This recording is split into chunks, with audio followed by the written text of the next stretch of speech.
Salam alaikum tout le monde. Aujourd'hui, je vous parle de Farid B. Sous le nom d'Anis à Metz 57 000 francs. Le 4 novembre 2025, à 9 h, au tribunal, 3 rue Haute-Pierre, 57 000 Metz, Anis s'est présenté devant la juge d'application des peines pour sa condamnation de 10 mois de prison, 31 mai 2024, dans l'affaire impliquant Jérôme Bégel. Cet homme raciste et sans foi ni loi qui l'a faussement accusé et poursuit un acharnement systématique contre lui depuis des années. Le 4 novembre 2025, la juge et le procureur ont refusé le bracelet électronique. La décision semblait prise avant même son arrivée. 3 jours plus tôt, Anis avait pourtant prédit exactement le déroulement de l'audience. La conseillère de probation, la SPIP, qui suit Anis au quotidien, avait donné un avis favorable pour une mise en bracelet électronique.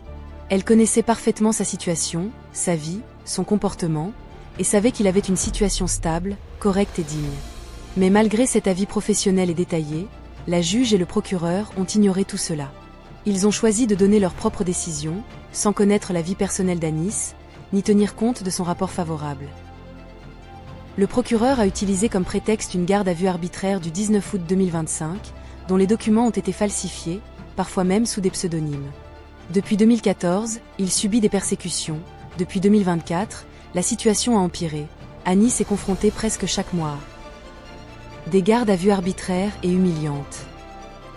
Des convocations répétées au tribunal pour des procédures injustes. Des assignations à résidence avec pointage obligatoire chaque jour, même les jours fériés. La menace constante d'une expulsion, malgré sa vie entièrement construite en France et sa famille française. Et le harcèlement et l'acharnement de certains policiers du commissariat de Metz, situé au 45 rue Belle, 57 000 Metz, qui le persécutent systématiquement à chaque rencontre, avec le soutien implicite du tribunal et de la préfecture de Metz. Les responsables se sentent encouragés par le gouvernement en place. Ils croient qu'ils sont protégés et qu'ils ne seront pas punis. C'est cette impunité qui les pousse à continuer leur acharnement contre Anis. Il existe un projet plus large, un plan de pouvoir qui a pourtant échoué, et face à cet échec, ceux qui ont commis ces injustices cherchent à se protéger et à préserver leurs intérêts. Pour regagner la confiance du peuple, les autorités chercheront d'abord à punir publiquement certains auteurs d'injustice. Ce geste sera en grande partie stratégique. Des mesures visibles et ciblées destinées à rassurer l'opinion et permettre le redémarrage d'un nouveau plan politique.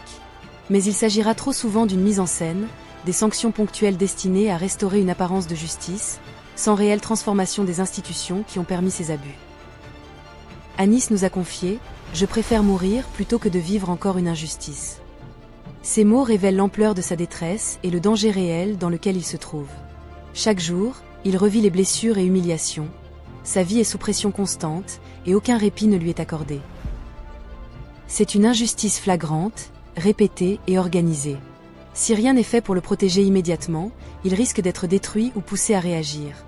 Et ceux qui le persécutent détourneront encore la situation pour faire passer la victime pour le plus dangereux. Appel urgent. Nous demandons à toutes les associations de défense des droits humains, aux médias et aux autorités compétentes de se mobiliser immédiatement. Anis a besoin d'une protection immédiate. Ces faits doivent être rendus publics et les responsabilités établies avant qu'il ne soit trop tard. Réveillez-vous. Partagez son histoire. Exigez justice, ne laissons pas Anis seul, face à cette machine d'injustice. Et les responsables? Ils seront exposés. N'importe quel être humain sur Terre, placé dans la même situation, aurait craqué depuis longtemps. Ce que cette justice ne comprend pas, ou qu'elle choisit d'ignorer, c'est que ces méthodes d'harcèlement et d'acharnement sont faites pour briser les gens, pour les pousser à bout. Parfois, ils vont jusqu'à provoquer ces réactions, en connaissant parfaitement les conséquences. Cette pression constante, cette injustice répétée et organisée, peut transformer un homme en ce qu'il redoute le plus, et ce n'est pas un hasard. Pour protéger sa santé physique et mentale, et sa sécurité, Anis a pris une décision radicale. À partir d'aujourd'hui, il ne répondra à aucune convocation au commissariat ou au tribunal de Metz. Il ne se rendra plus à Metz. Il n'ira que dans d'autres villes, en dehors de cette ville devenue un piège, en attendant que des responsables compétents interviennent pour mettre fin à cette machine d'injustice. Désormais, Anis doit être extrêmement vigilant. Chaque patrouille, chaque contrôle, peut devenir un piège. Il sera parfois obligé de se cacher, de fuir pour survivre. Tu peux imaginer l'ampleur des conséquences que ces persécutions ont déjà provoquées. une pression constante, un danger permanent, un harcèlement qui ne laisse aucun répit. Tout cela n'est rien d'autre que du racisme, sans foi ni loi. Si dans les prochains jours, Anis se fait attraper, il risque une nouvelle condamnation ferme, suivie d'une détention, puis d'un transfert en centre de rétention, maintenant que ses papiers lui ont été retirés. C'est inacceptable et inédit. Faire subir cela à un père de famille, qui travaille, qui paie ses impôts et construit sa vie en France, relève d'une violence institutionnelle inouïe. Par des individus, sans foi ni loi.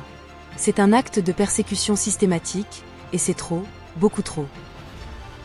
Voilà comment ils obligent des citoyens musulmans, plus particulièrement des Algériens, comme Anis, à devenir des fugitifs. Comme ça, si un jour il se fait contrôler et qu'il essaie de se sauver, ils pourront lui tirer dessus, et ensuite le présenter dans les médias français comme un terroriste, un Algérien dangereux, quelqu'un ayant des intentions criminelles. On ne sait pas quel scénario ils ont prévu pour la suite. Voilà le travail que ces criminels essaient de faire. Abonnez-vous pour suivre la suite de cette affaire. Chaque partage compte. Chaque voix compte. Justice pour Farid B, #Anis. Partagez un maximum, qu'aucune injustice ne reste dans l'ombre.